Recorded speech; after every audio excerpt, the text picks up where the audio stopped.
A ball with a mass of 2 kilos is rolling up a frictionless inclined plane, and we're asked to find the acceleration of the ball. So first we draw a free body of the ball, taking the forces acting through the center of mass, because we treat it as a particle.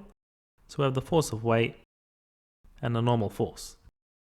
And if we resolve the force of weight into components that are perpendicular and parallel to the plane, well, the perpendicular component cancels with the normal force.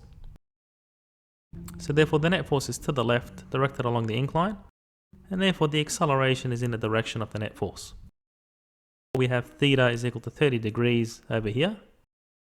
So what we have is the tangential component of the force of weight is mg sine 30 degrees, and that's equal to the mass by the acceleration.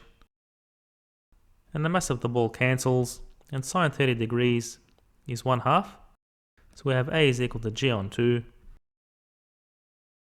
And the mass is given in kilos, so we're just going to assume units of meters per second squared for the acceleration. A 3 kilo ball is rolled up a frictionless plane with an incline of 40 degrees, and the initial velocity is 10 meters per second, directed along the incline. Find the distance d that the ball travels. So we took the origin at the ball. Now taking a free body of the ball, we find the following forces acting on it.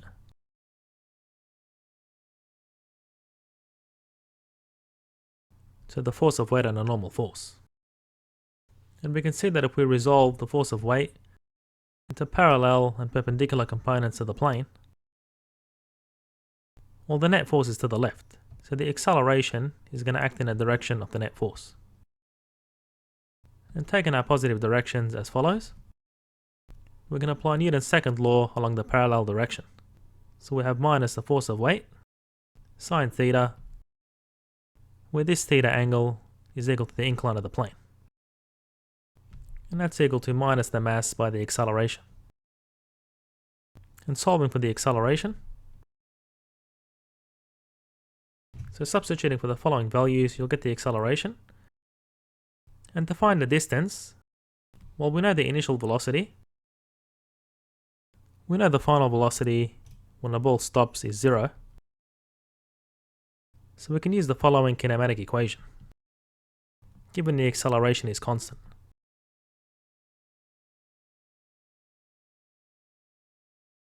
And note that the acceleration is against the displacement vector. And then if you make your substitutions with the correct signs, and take an x0 is 0 at the origin, you'll be able to find the distance travelled up the plane.